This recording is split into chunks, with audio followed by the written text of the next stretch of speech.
Fresh landslides were reported from various parts of Guwahati for the second consecutive day on Wednesday amid incessant rainfall, which also led to heavy waterlogging in most parts of the city, officials said.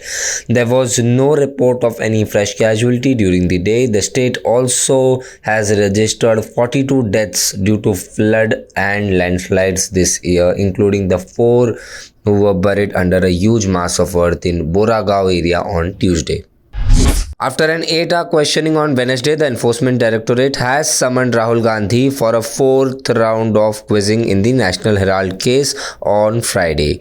Protests continued over Rahul Gandhi's ED questioning outside the party headquarters on Delhi's Akbar Road and outside the ED office. Despite prohibitory orders and heavy police barricading, protesters burned tires outside the ED office. Delhi police detained a total of 240 protesters on the third day of Rahul Gandhi's questioning at the Enforcement Directorate office. Senior officials of Mumbai Police held a meeting with Ulamas. Ulamas are Muslim scholars who are recognized as having specialist knowledge of Islamic sacred laws and theology, and urged them not to participate in a protest scheduled this Friday against former BJP spokesperson Nupur Sharma. Protests after Friday prayers last week witnessed violence in different parts of the country. Vanchit Bahujan Aghadi chief and grandson of Baba Saheb Ambedkar, Prakash Ambedkar, announced a massive agitation in Mumbai on June 17th after Friday prayers against the remarks made by Nupur Sharma on Prophet. Emphasizing on foolproof security arrangements at railway stations during the upcoming Amarnath Yatra, Jammu and Kashmir Additional Director General of Police Railways Sunil Kumar on Wednesday called for chalking out a contingency plan to repulse any terrorist act during the 43-day pilgrimage starting from June 30.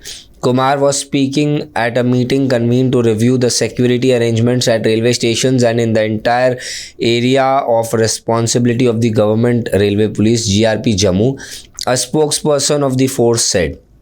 Kumar directed the officers to maintain high-end alertness round the clock to ensure peaceful travel of pilgrims on trains and their brief halts at various railway stations.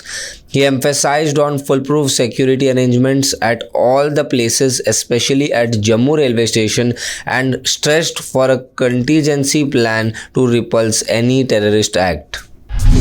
Ukraine President Volodymyr Zelensky said on Wednesday he was grateful for a new American arms package to Kyiv after speaking to US President Joe Biden.